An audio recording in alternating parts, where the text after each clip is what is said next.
अस्सलाम वालेकुम दोस्तों, पिछली वीडियोस में हमने फोटोसिंथेसिस के साइक्लिक और non cyclic flow of electron या फिर साइक्लिक और नॉन साइक्लिक फोटोफॉस्फोराइलेशन को डिस्कस किया था। तो आज बेसिकली हम देखेंगे कि फ्लो ऑफ जो नॉन साइक्लिक इलेक्ट्रॉन्स है वो एक थाइलाकोइड के मेम्ब्रेन के अंदर किस तरह वक़्फ़ुपज़ीर होती है और यहाँ पर एटीपी की फॉर्मेशन भी कैसे होती है। और साथ ही साथ हम कीमियो ऑस्मोसिस को देखेंगे कि बेसिकली कीमियो ऑस्मोसिस कौन से प्रोसेस को कहा जाता है। लेकिन दोस्तों, नॉन साइक्लिक इलेक्ट्रॉन्स पर जाने से पहले मैं आपको याद कराता चलूं कि साइक्लिक और नॉन साइक्लिक जो स्टेप्स है वो बेसिकली लाइट रिएक्शन के स्टेप्स है। और लाइट रिएक्शन किस चीज़ का स्टेप है? लाइट रिएक्शन एक स्टेप है फोटोसिंथेसिस का। तो बेसिकली फोटोसिंथेसिस क्या है? फोटोसिंथेसिस एक ऐसा अमल है जिसमें लिविंग ऑर्गेनिजम्स लाइट की प्रेजेंस में अपनी खुराक खुद तैयार कर सकते हैं, सच एज प्लांट्स, एल्गी और सम बैक्टीरियाज। अब दोस्तों, फोटोसिंथेसिस के दो स्टेप्स है, लाइट रिएक्शन और डार्क रिएक्शन। डार्क रिएक्शन को हम आने वाली वीडियोस में कवर करेंगे और लाइट रिएक्शंस को हम ऑलमोस्ट कवर कर चुके हैं। लाइट रिएक्शन बेसिकली एक ऐसा अमल है जिसमें लाइट की प्रेजेंस में एटीपी और एनएडीपीएच की फॉर्मेशन होती है। तो दोस्तों, बेसिकली लाइट रिएक्शंस के दो स्टेप्स है, साइक्लिक और नॉन साइक्लिक।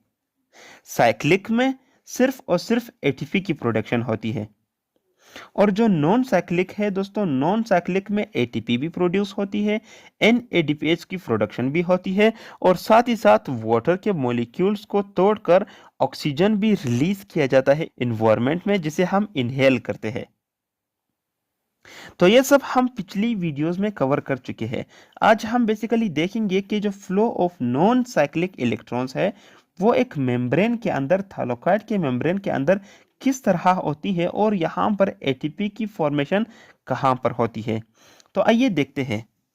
अगर हम सबसे पहले देखें तो the end product of cyclic reaction is only ATP. जैसा कि हमने बात की कि सिर्फ और सिर्फ एटीपी ही प्रोड्यूस होती है साइक्लिक रिएक्शन में और कुछ नहीं। जो एंड प्रोडक्ट है वो सिर्फ और सिर्फ एटीपी है। बट लेकिन non cyclic produced both ATP and NADPH. जो non cyclic flow of electron है वो एटीपी को भी प्रोड्यूस करते हैं और एनएडीपीएच को भी प्रोड्यूस करते हैं and also release oxygen taken from photolysis. और दोस्तों, यहाँ पर ऑक्सीजन को भी रिलीज किया जाता है इन्वायरमेंट पे, जिसे हम इनहेल करते हैं। और दोस्तों, ये ऑक्सीजन आता कहाँ से है? वाटर की फोटोलाइसिस करके। यानी दोस्तों, लाइट की प्रेजेंस में वाटर के मॉलिक्यूल को तोड़कर जो ऑक्सीजन का एटम प्रोवाइड होता है दोस्तों, उसे इन्वायरमेंट में रिलीज किया जाता है in the form of oxygen और उसे हम इनहेल करते हैं। आइए दोस्तों, डायग्रामेटिकली देखते हैं। आपको पता है दोस्तों कि लाइट रिएक्शन बेसिकली कहाँ पे अकर होता है? क्लोरोप्लास्ट में। और क्लोरोप्लास्ट एक ऑर्गेनेली है प्लांट सेल्स के अंदर। तो दोस्तों, क्लोरोप्लास्ट को हमने जूम इन कर लिया। चूंकि हम लाइट रिएक्शन को पढ़ रहे हैं तो लाइट रिएक्शन बेसिकली ग्रेनम में होता है। ग्रेनम बेसिकली थाइलाकोइड के सम होते हैं, यानी थाइलाकोइड्स आपस में मिलकर ग्रेनम बनाते हैं। तो हमने ग्रेनम से एक थाइलाकोइड को जूम किया। और दोस्तों, चूंकि लाइट रिएक्शन थाइलाकोइड के मेम्ब्रेन में होता है तो हमने थाइलाकोइड के मेम्ब्रेन को जूम किया। तो ये बेसिकली एक थाइलाकोइड का मेम्ब्रेन है जिसमें फोटो सिस्टम प्रेजेंट होते हैं। तो सबसे पहले होता क्या है दोस्तों कि जो सन है उससे फोटोन्स की शक्ल में एनर्जी आती है और फोटोसिंथेटिक पिगमेंट्स पर टच होती है। फोटो सिस्टम 2 के, अब फोटो सिस्टम क्या है, फोटो सिस्टम पर हम डिटेल से वीडियो बना चुके हैं, तो आप पहले वो वीडियो देख लें। तो दोस्तों, यहाँ पर सबसे पहले फोटो सिस्टम 2 के फोटोसिंथेटिक पिगमेंट्स पर लाइट पड़ता है और दोस्तों, इस लाइट की वजह से फोटोन्स में जो एनर्जी होती है वो ये पिगमेंट्स एक दूसरे से आपस में पास करके यहाँ पे रिएक्शन साइट में प्रोवाइड कर देते हैं। और रिएक्शन साइट में बेसिकली एक पेयर प्रेजेंट होता है क्लोरोफिल ए पिगमेंट्स के।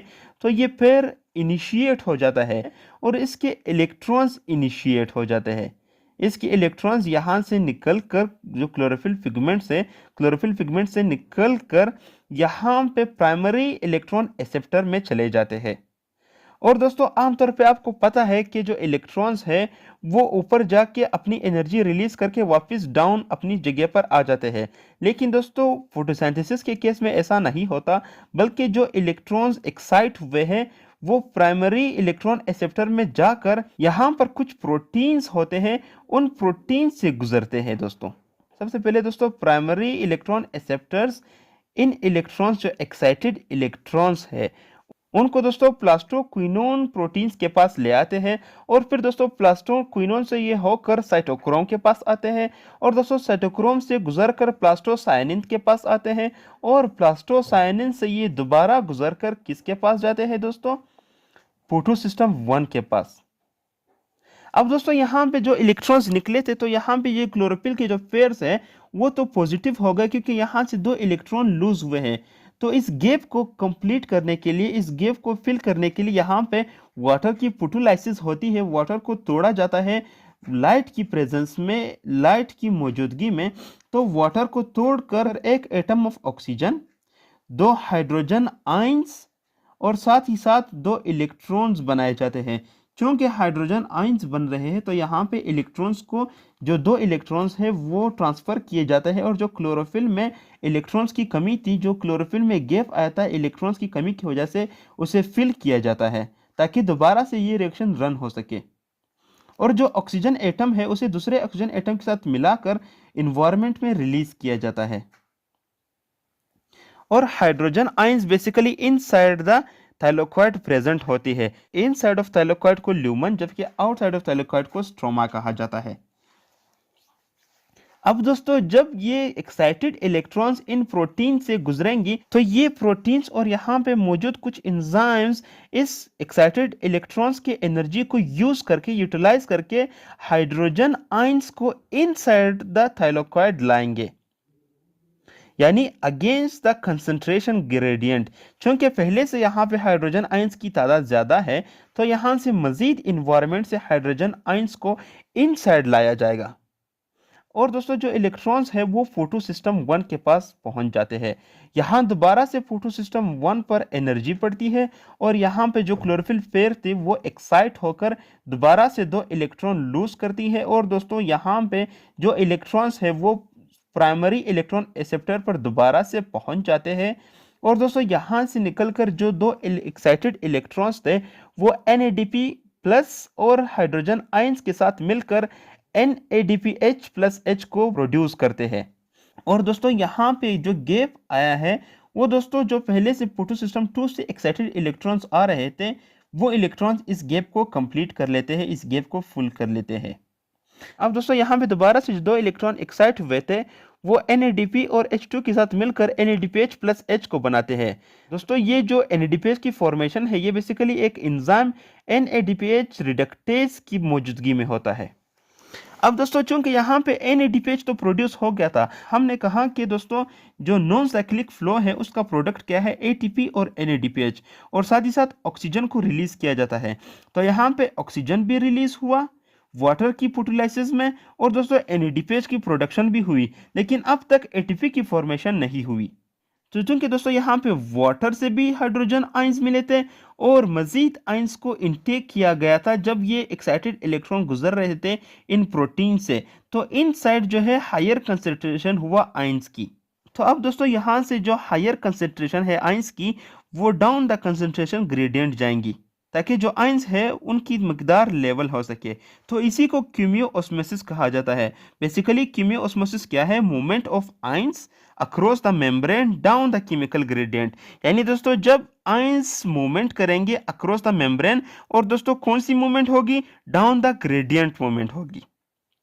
अब दोस्तों यहाँ पे जो आयंस निकलेंगे उनके लिए सिर्फ एक ही पाथवे होगी, उनके लिए सिर्फ एक ही रास्ता होगा, और दोस्तों उस रास्ते या फिर उस चैनल में मौजूद होता है ATP साइंथेज। और जब ये आयंस इस चैनल से गुजरेंगी तो इनके गुजरने की वजह से यहाँ पे एनर्जी प्रोड्यूस होगी, और इस एनर्जी की प्रोडक्शन की वजह से ADP और फॉस्फेट को मिलाया जाएगा और ATP की प्रोडक्शन होगी, और हाइड्रोजन जो आयंस है वो एज इट इज स्ट्रोमा में रिलीज किए जाएंगे।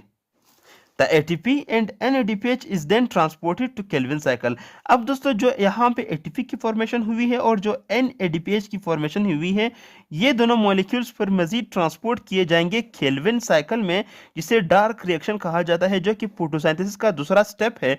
और उस स्टेप में कार्बन डाइऑक्साइड जो कि एक इनऑर्गेनिक मॉलिक्यूल है उससे फिर मजीद शुगर की फॉर्मेशन होगी जो कि ऑर्गेनिक मॉलिक्यूल्स है।